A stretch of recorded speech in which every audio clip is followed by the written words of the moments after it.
No, I have some ballpark, right? And make that very big ballpark. Yankee estimates. Stadium as opposed to Fenway Park. Yeah, or name a Little League field, at Mason Field. That might be more appropriate.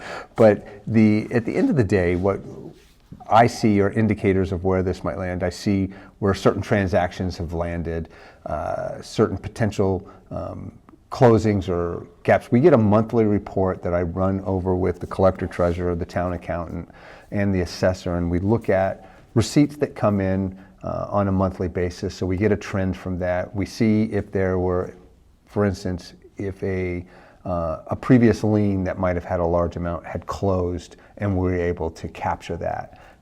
So that'll end up falling to free cash. So some idea. I think we're doing pretty well. I don't know that we'll see the larger numbers that we've seen previously, but at the end of the day, it'll be a good amount that we'll be able to manage all of the projects and specifically the Tri-County project, because that construction project is going on, and we've not had to put that on the tax rolls as a debt exclusion. We've been able to absorb that through the free cash in what I called to the council a bridging strategy to get Tri-County paid for from free cash until we have enough new growth where it would be able to be absorbed and handled by the budget. What's the likelihood of new growth? You have the new overlay district passed. Might that spur some new growth? Potentially, we're very hopeful. And it was one of the $10,000 measures that I put before the council this past week and got approved to develop a marketing plan to help us spur interest and activity around the multi-use overlay and help drive economic development. We're also seeing a couple of other outside influences on new growth right now. And my testimony before the Economic Development Subcommittee really kind of laid out a case that most of our new growth that we're seeing is housing.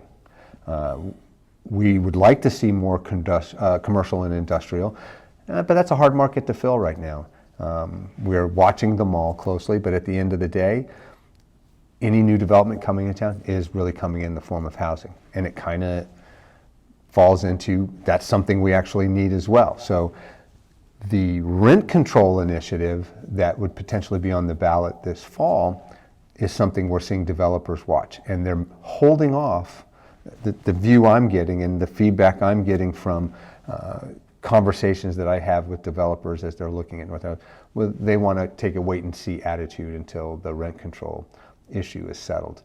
So once that's happened, I think we'll see something happen. So we've got a little bit of time. We're trying to figure out how we want to go into the marketplace. But the thing about new growth is this. It is the only item that makes the levy go higher outside of 2.5. When Proposition 2.5 is, I can program Proposition 2.5.